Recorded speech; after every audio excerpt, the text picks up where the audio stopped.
تاكل لحم وصفة مش هتاخد معاكي وقت مع صوص ماك. تعالوا نشوف انا عملت ايه. اول حاجة انا معايا كيلو لحمة، اضيف عليهم ملح وفلفل اسمر وهخلطهم كويس. مش هحط اي بهارات تاني، انا مبحبش اضيع طعم اللحمة. اهم حاجة نخلطهم كويس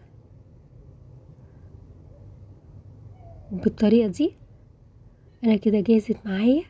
هكون محضرة عيش تورتيلا واحط طبقة لحمة كويسة على العيش. افرد طبقة اللحمة مش سميكة قوي عشان تستوي معانا على طول، متاخدش وقت. وكده الرغيف جاهز معانا بالمنظر ده. هحضر واحد غيره بنفس الطريقة، وهكون عندي طاسة على النار ما بتلزقش. الطاسة بالناحية اللي فيها اللحمة من العيش، ومش هقلب على طول، نصبر عليه 5 دقايق كده ونبدأ نقلبه. دلوقتي نقدر نقلبه وهوريكم قد ايه طبقة اللحمة ماسكة ما وقعتش في الطاسة وخدت لون حلو. في المرحلة دي بقى هجيب شريحة جبنة واحطها عليها،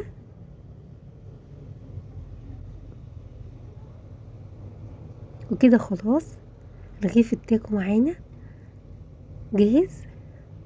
انا بستنى عليه شوية لان بياخد تحميصة من تحت وبيدي قرمشة وطعمه حلو. نحضر الصوص اللي هنقدمه معاه. هنا في بولة هحط معلقتين كاتشب كبار،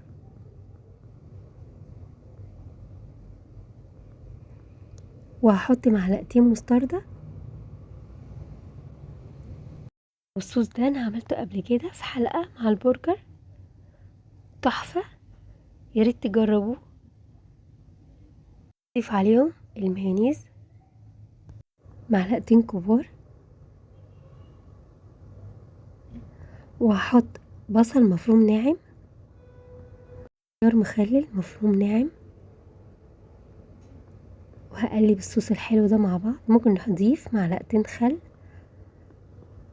والصوص كده يعتبر معانا جاهز. شكله النهائي. ونحضر السندوتشات التاكو مع بعض. هحط في كل سندوتش تاكو او رغيف تاكو معلقتين من الصوص الرهيب ده، صوص ماك. وبعد كده نكون مجهزين خس كابتشو متقطع، نحط في كل سندوتش شوية من الخس. وكده السندوتش معانا جاهز. اسهل سندوتش وسريع، مخدش معانا وقت. صحة وهنا على قلوبكم.